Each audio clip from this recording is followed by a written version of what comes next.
Good morning. Please join as we sing together, "Come Down, O Love Divine."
Good morning, everyone, and welcome to worship at First Unitarian Church in Portland, Oregon. Our mission is to nurture the individual spirit and together to work towards building the beloved community. After the service, you're invited to join fellow congregants in a virtual social hour. You'll see a QR code that will help you get there. A couple announcements this morning. This year, we will be recruiting and training a new group of lay ministers to join the continuing group in our congregation. Lay ministers offer pastoral care in our church through one-on-one support and also through small groups they facilitate, where congregants can offer mutual support to each other. If you would like to learn more about what it means to be a lay minister and the application process, come to an informational meeting next Sunday after this service. There will be another informational session in early November. And also next Sunday after church, Reverend Bill will have his quarterly Q&A along with our board's quarterly financial update. Bill will bring an update on where we are with plans on reopening the church. He'll also answer the questions you bring about the church or whatever it is that's on your mind. Again, that's next Sunday, October 17th, after this service. For those and other events, you can learn more through our weekly e-news or to go to the church website. Once again, welcome everyone. Carter will light the chalice on our chancel this morning, and if you have a chalice or a candle at home, I invite you to light it now. We are Unitarian Universalists. We light this chalice in faith, in hope, and in love.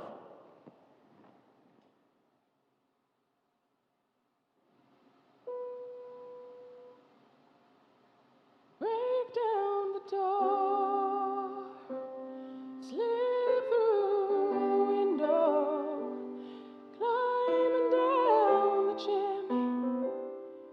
to the house of love. Use every option, try every lock and key. Just step inside, you'll see. In the house of love. Oh, baby, take a train, take an aeroplane, take a bus, take a boat, stay afloat. Don't stop believing in the house of love. Oh, baby, look around, looking up and down from the sky to the ground till you found it. Keep on believing in the house of love. Search every angle, check twice for any old clue. Know what is dear to you. House of love. It ain't no mystery, Once known but now conceived. True love will be revealed in the house of love. Oh, baby, take a train, take an aeroplane, take a boat, stay afloat. Take a boat, stay afloat. Believing. Don't stop believing. In the House of love. Oh, baby, look around, Look around. looking up Looking and up down, and down. to the ground, From till the you sky find to it. the ground Keep till on you found it. Don't believing. stop believing. In the House of love. You may feel tired, but you may feel like you've lost your way when you're least inspired. Oh, love is gonna come and save the day. Oh, it's Love, love, love. love, Keep on believing. the house of love. Oh, it's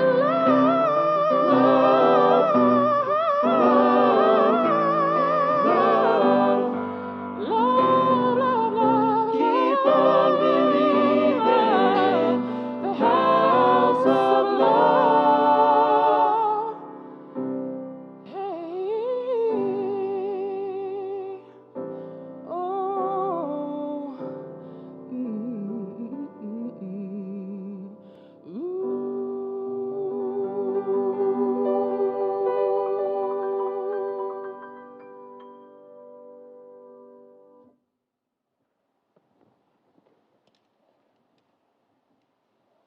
Words of Thomas Merton. Love affects more than our thinking and our behavior toward those we love. It transforms our entire life. Genuine love is a personal revolution. Love takes your ideas, your desires, and your actions and welds them together in one experience and one living reality, which is a new you. Come now and let us worship together.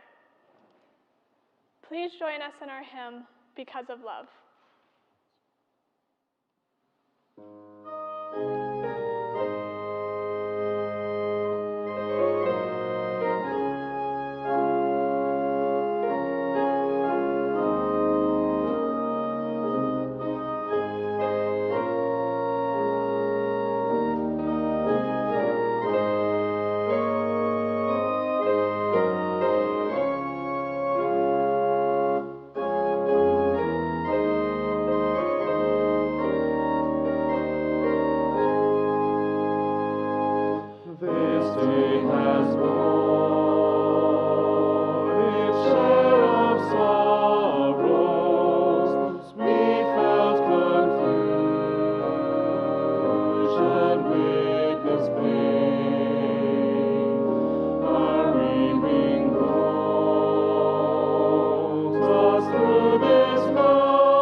response of this reading this morning is by Carrie McDonald and Teresa Cooley. Love is hard. Love for people, especially those who are different from us. Love that says, I see you as a person. Love that says, let your unique light shine in the world, because each of our souls touches the divine mystery. Love that says, we're on a journey together and my fate is tied up with yours. Love that grabs you and won't let go until your whole life is dedicated to siding with love. Love that changes the world. Love is hard. Do it anyway. Please join in singing our doxology, Spirit of Life.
For this whole church year, our shared offering lifts up climate justice initiatives that move away from fossil fuels and extractive systems of colonialism, racism, and greed that impact Indigenous, Black, Brown, and poor communities the most.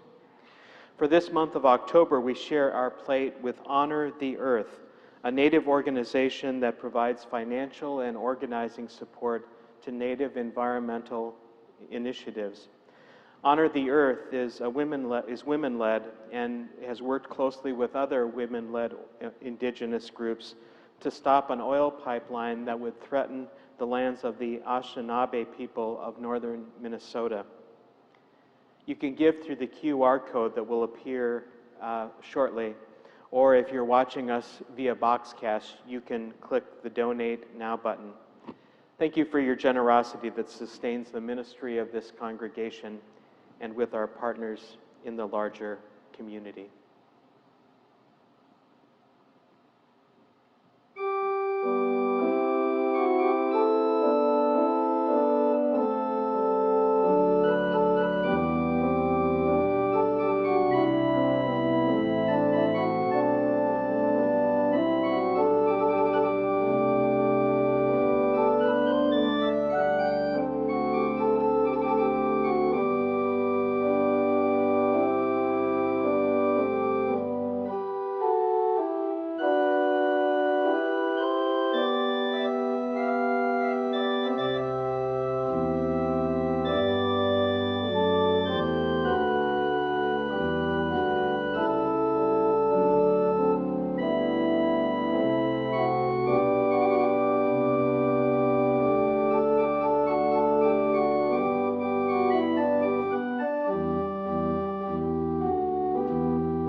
We make space each week in our service to hold up the concerns of our community life together. A reminder, you can send prayer requests each week to prayers@firstunitarianportland.org. Those are held by our ministers and our lay ministers. And if you have an intention you'd like named here in the service, send that to parishconcerns@firstunitarianportland.org. We received the news this week that longtime member William Flavel died this summer. Will was 78 years old and had been a member of the church since 1972. Pre-COVID, Will was in this church most every Sunday in the lower gallery to my right. Whether it was in the narthex after church or when Will stopped by the church office, I will remember him for his ruminations on life and on the mystery. Be at peace, dear Will. A reminder that there will be a memorial service for next Saturday, October 16th at 2 o'clock for Marty Bricks, who died in May of 2020.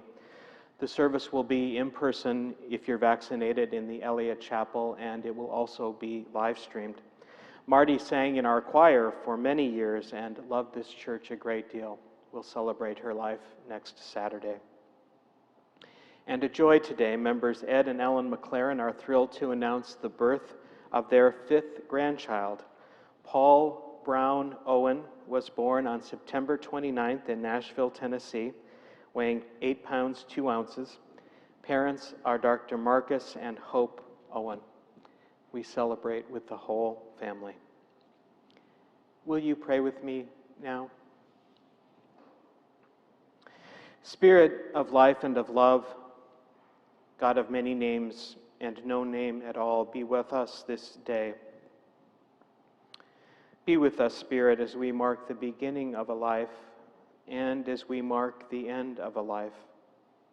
Be with us as we gather, as we note life's many passages, most of them unspoken in this space, but named nonetheless in our hearts, turning points in our lives, and all part of life, all part of some much greater mystery. In the midst of it all, Spirit, help us to give thanks. Help us to pay attention to the people, to all the beings who are on this journey with us. Help us, too, to remember that we are not alone, that in the midst of loss, in the midst of struggle, in the midst of weariness sometimes, in the midst of joy, we are part of something much, much greater. Call us to bear witness. Help us to bring love into a world so in need of love. In the pain of the world, may we recognize our own pain. In the joy of the world, may we recognize our own joy too. May we see in each new day an invitation to say yes, an invitation to do the work of justice, to do the work of love, to do our part to build a community worthy of the name beloved. Amen. Let's take a few moments now to be together in silence.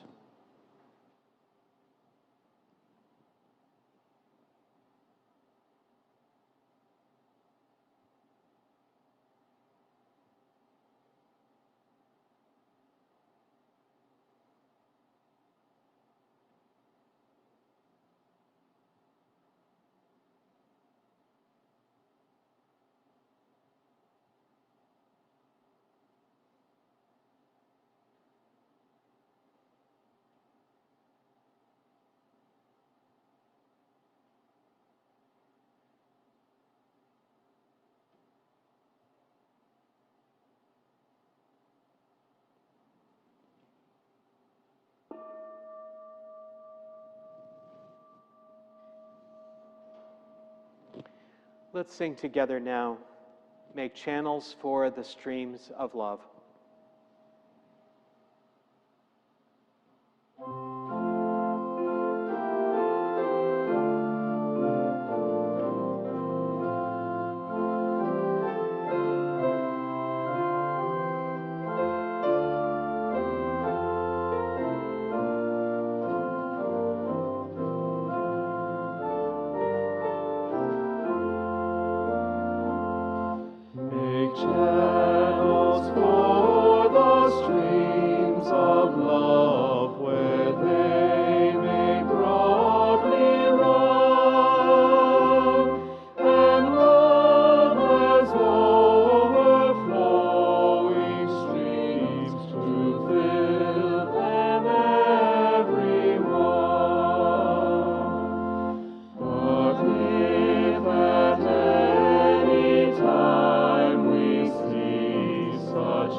Our reading today comes from Adrienne Marie Brown from her work, The Darwin Variant and/or Love of the Fittest. I live by these words from my friend Prentice Hempel. Boundaries are the distance at which I can love you and me simultaneously. Love, not tolerate or survive, but love. When I speak these words as reminder, as mantra, they give me hope that no one has to be disposable, cut off from that vast connectivity of love. It's just a matter of distance. I learned some time ago that not everyone was going to survive and see liberation or right relationship with the earth in this lifetime. Not everyone was going to be in vibrant, accountable communities in this lifetime. Not everyone was going to choose love. Not everyone was going to even be aware that they could want or need such interdependence. For so many people, it feels impossible to experience love, to give and receive that sacred extension of adoration, devotion, care, growth, belonging, loyalty, and shared experience. But with distance, perhaps even as far away as the moon, I can always see the species as lovable. I can see that everyone deserves that deep belonging which displaces greed and grasping. I can see us, young, beautiful, powerful, clumsy, tender, selfish, and generally lovable, like a rambunctious and curious child, or sometimes lovable like the traumatized, neglected bully child who needs so much more love and attention to soften and trust and connect again. I have sought to offer and experience all kinds of love throughout my life. I've learned that I can love people who still choose to leave me, to risk their lives, and I will feel grief. I have been learning that there is the big collective, massive love I feel for all that lives, and then the tangible offer of love as an energy, resource, and commitment which I can only give to those with whom I am in a mutual, consensual, and aligned relationship. There. It is long, but I have shifted myself from despairing overwhelm back to visionary center. It is a gift that I can only fulfill my own small destiny, follow the instructions that are clearest to me, move with my own consecrated choreography. When I feel completely lost, I can focus each day on being kind, being generous, and being honest. I light candles for all I cannot carry, and then move into the present moment with only my love. As everything crumbles above and around us, it is still true that the most strategic move is the ever-changing dance of love.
your little light shine. Let your little light shine for the world to see.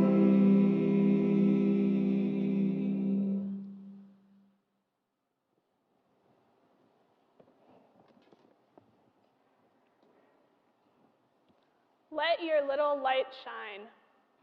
Last week, Reverend Bill called us to be aware, sometimes even wary, of the lenses that we wear that add another filter between us and that light, impacting how we meet it, how it flows through us. That light, that sacred spark, that spirit of love that shines on all of us and can shine through us. Our song today reminds us of this light again. In fact, we Unitarian Universalists talk a lot about love in this sense, that it is something we can channel through us like a light, a blessing to the world. We are the people who side with love. We breathe in peace and we breathe out love.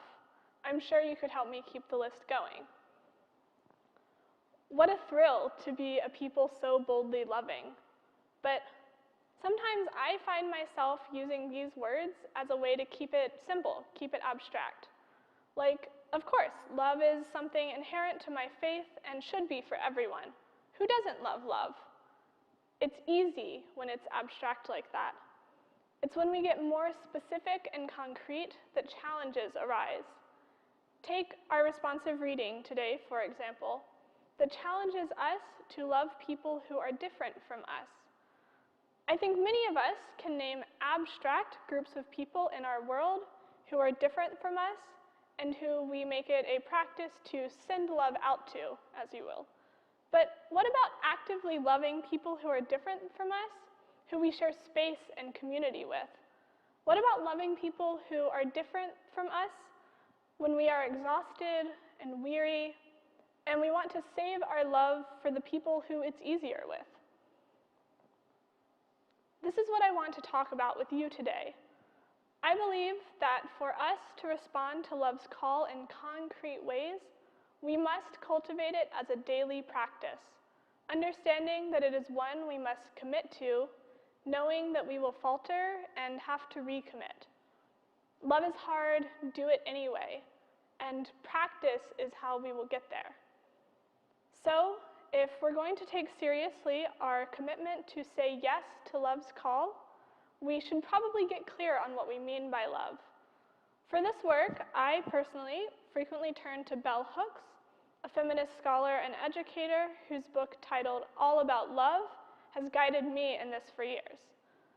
Expanding on the work of psychiatrist M. Scott Peck, Hooks sets out to define love and the way we can encounter it and develop it in our own lives.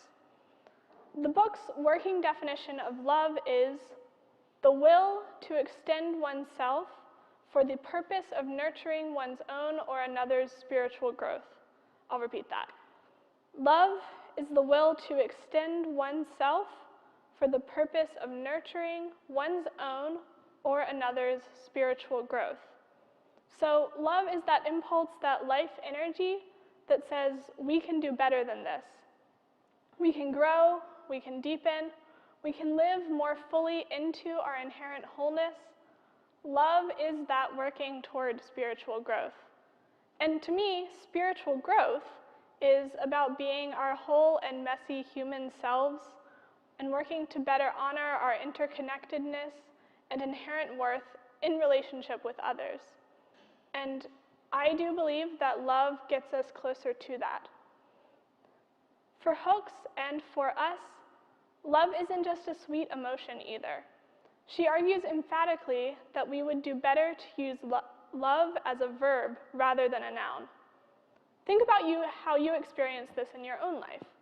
In your families of origin and in your chosen families, you are regularly asked to extend yourself in acts of love that promote the well-being of others.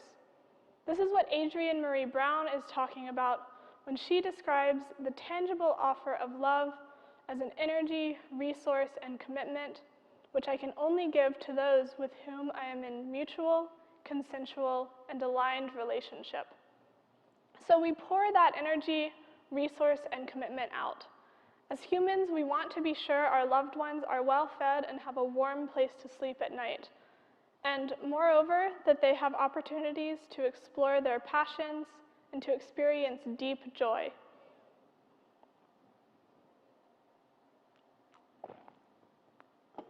Our dearest relationships are an exchange of that loving energy. We ask that our loved ones honor these relationships by treating us with respect and being honest with us. Because we love them, when they fail at this task, we ask them to do better, pushing them toward wholeness and toward spiritual growth. When we have been hurt by those we love, we ask for reconciliation, not exile, because we believe that they can do better. It is our love that asks for healing when harm has been done. This is that spiritual growth. These are the types of promises we make when we covenant to build a life with our partners, when we become parents, forging a relationship of care and commitment with this whole other human. Yes, these relationships are very much about warmth and affection, but we know that love asks more of us than that. We expect that these relationships will change and grow, and if all goes well, we will too. That's what love does. It is my hope that many of you have experienced this or will experience this kind of love in your lives. I hope that your days are filled with moments when offering out this kind of tangible love feels as easy and natural as breathing. Letting your light shine and being brightened by the light of your dear ones. As humans, this is the kind of love we hardly need practice for. But what of those moments when love doesn't flow from us with that kind of ease? Love is hard, do it anyway. So we acknowledge then that there are times when love calls out to us and we respond with resistance. That's a hard thing to face in yourself. To know how much you believe in the power of love at your core, and still to witness how much you doubt and sabotage your ability to love in real life. It's not just a light that needs to be set free. It takes real energy and real presence to cultivate that light sometimes. We want to get good at naming that resistance so that we may practice saying yes to love's call. But remember, this is about starting small, so I'll give a small example from my own life. A couple of weeks ago, I was waiting for the Max, feeling tired and a little bit anxious to get home so that I would have time to decompress before a house dinner. When the train arrived, it was one of those where you have to climb up a couple of steps to get to the seats, and there was a young woman who was struggling to get this big suitcase up those stairs. So I helped her because it seemed like a job better done with two people than with one. And feeling like I had done my good deed for the day, I sat down. In that moment, I felt very pleased with myself and was ready to move on with my evening. A few stops later, the same woman departed, and I noticed that she had left her phone on her seat, and I was the only one who seemed to have realized it. I waited for her to realize her mistake and turn back, or for someone else to shout to her, "Someone should do something about this." But no one did. It had to be me. I was so annoyed with her, because now I actually had to go out of my way to help her. Annoyance and all, I gathered up my stuff, grabbed her phone, and stepped off the train just as the doors were closing so that I could run to find her in the flow of people passing through Pioneer Square. When I finally got to her and handed her off the phone, I remember her thanking me, but it was nothing special. There was no big reward in the end.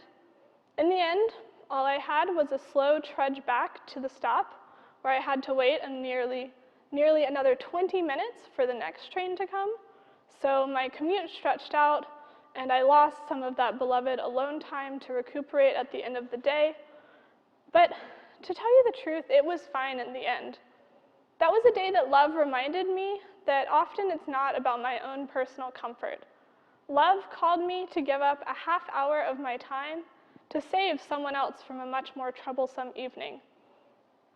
It's a small example, but that's because it has to start small.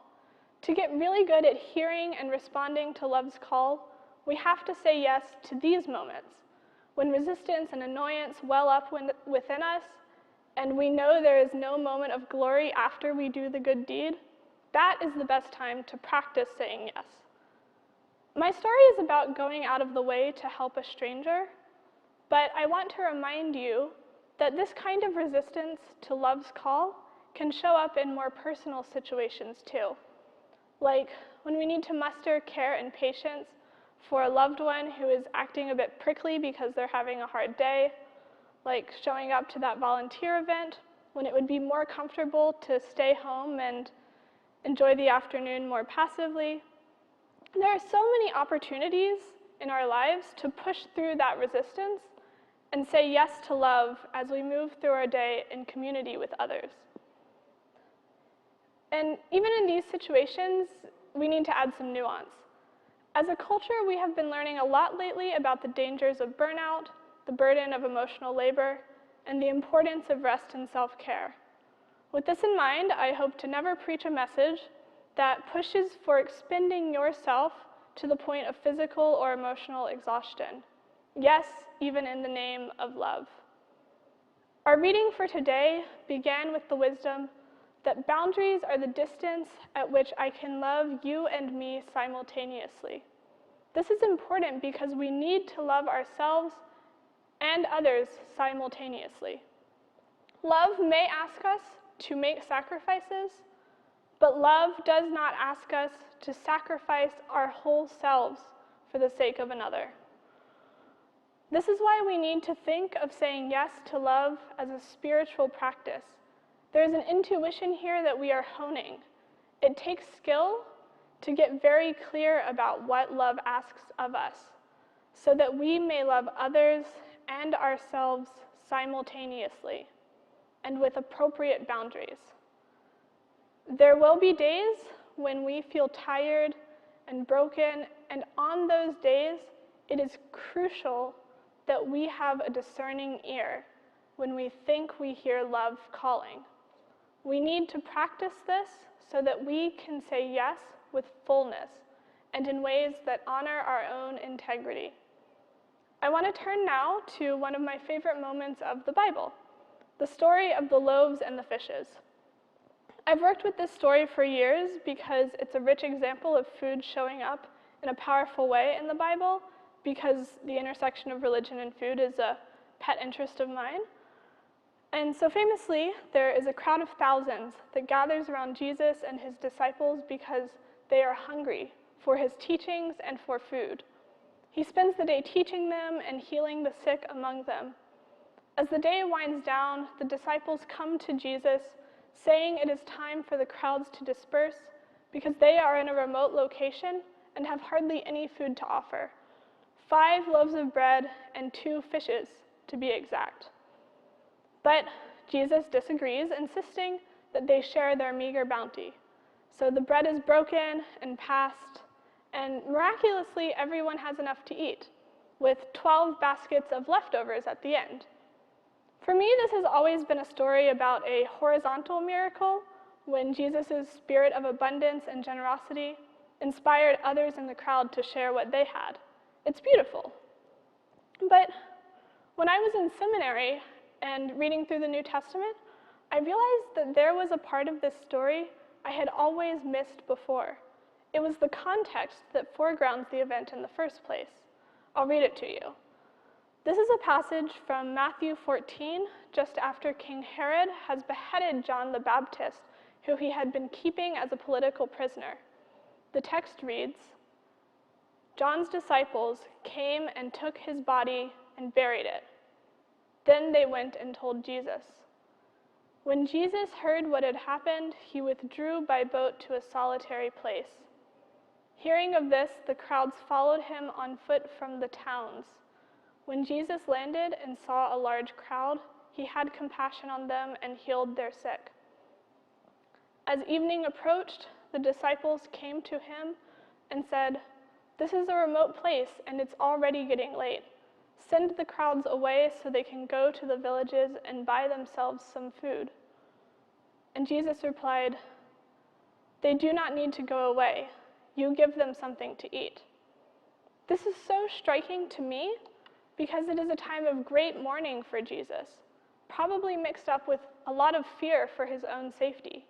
His dear friend and teacher was a victim of a violent execution, and all he wanted was time alone to process his grief. When Jesus heard what had happened, he withdrew by boat to a solitary place. Yet, the crowds came anyway, asking for his love, for his labor, for food that he did not have. In the midst of his grief, in this probably overwhelming situation, Jesus said yes to love. Again, I hope you don't think that I am asking you to perform miracles to heal and feed 5,000 or even 5 people in the midst of your grief. But if the time comes when you've honed your intuition and know what your integrity needs, and love calls out to you, and even though what you're being asked seems impossible, I hope you will be ready to say yes if you feel it is right for you. Jesus was tapped into this. He practiced saying yes to love every single day and knew exactly how far his generosity could stretch. He knew he was capable of even what felt impossible. So, in this story, he could listen to that inner knowing that told him he could say yes to love. It's so hard to reach this inner knowing, isn't it? It is for me, so I turn to daily practice. I often have a morning meditation that I use to get centered and set the tone for the day, and sometimes I'll repeat mentally a mantra, a mini prayer with my breath, and it's something like this, usually. May I open to love. May I open to love. May I open to love. So there are days when I begin my mornings by repeating this call to love 108 times. I want that light to shine through me with what feels like all of my being, and still I stumble. Still I learn. Still I promise to do better tomorrow. This is why saying yes to love takes a practice and commitment. And it is hardest in life during times when our relationships with others are in conflict, when we have been hurt or have hurt others, and often it's both, and we don't know how love can help guide us out of this destructive cycle. Often we don't even know how we got here in the first place. I experienced this kind of rupture in an intense way last winter. A very close friend and I came to realize that we had quite different expectations about what this friendship demanded of us. And in those misaligned understandings, we both hurt each other in very deep ways. And we couldn't see a way to heal and get back into alignment, but we tried.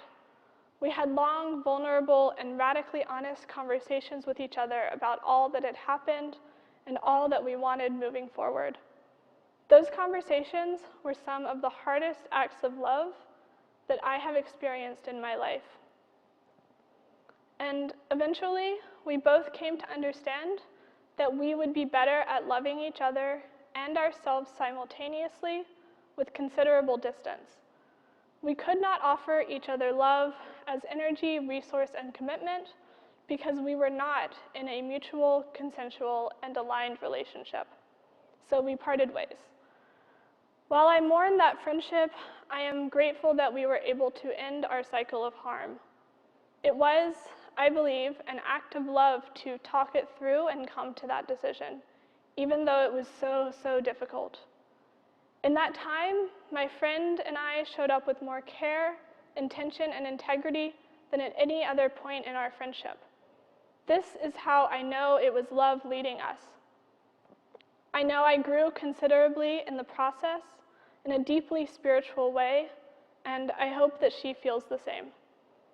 I share this story because it represents a time in my life where I felt so much resistance to love's call. I wanted things to keep going how they had been. I didn't want to be vulnerable and risk losing the friendship. I didn't want to dig in deeper and risk hurting her or being hurt by her again. Love is hard, do it anyway.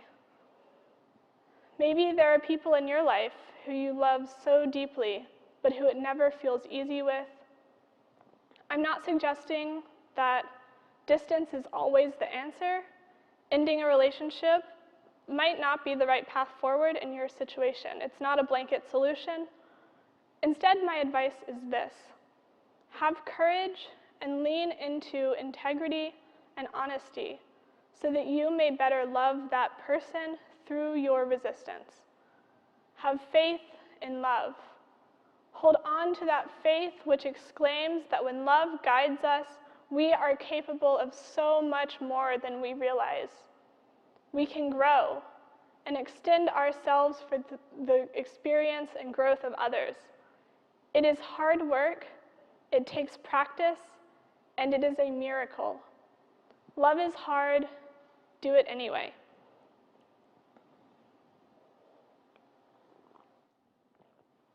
Will you pray with me?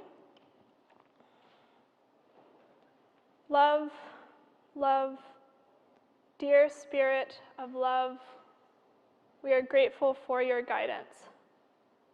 It is a gift to move through this world, hearing you calling out to us. When you flow through us like a light, glowing on others, making our days brighter, we know that you are with us and we are glad. Dear, dear Spirit, we ask your patience with us when it is harder to be a channel for your light. We are listening for your call, and we want so dearly to say yes with all of our being. Have patience with us, we will get there. May we say yes like a ray of sunshine. May we say yes when we are tired, annoyed, weary, selfish. May we know exactly how much we can sacrifice and to who. May we say yes from as far away as the moon, if need be. Spirit of life, we, a people so boldly loving, encounter you with humility. May you bless us when we stumble and stay with us, please. We know that love is hard, and with you, we can do it anyway. May it be so. Amen. Will you now join me in singing our closing hymn, Love Lifted Me?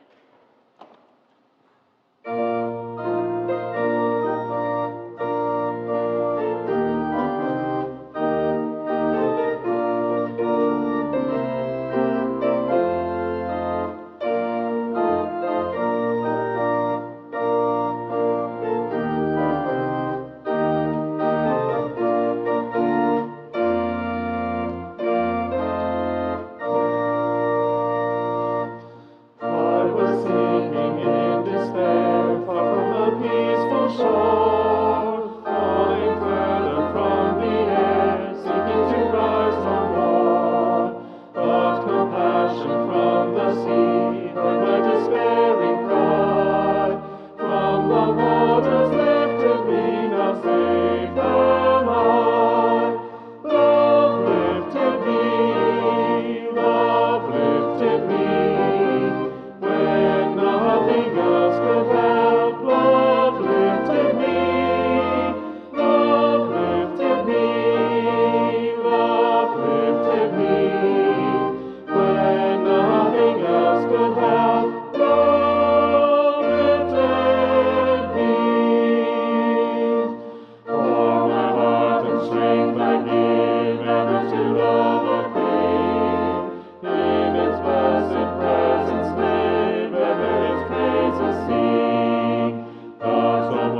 Words from Eric Williams.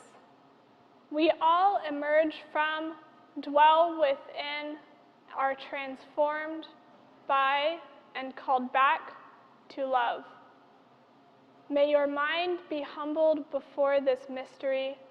May your heart grow hopeful by it. May you be sustained by love always. This is the day we have been given.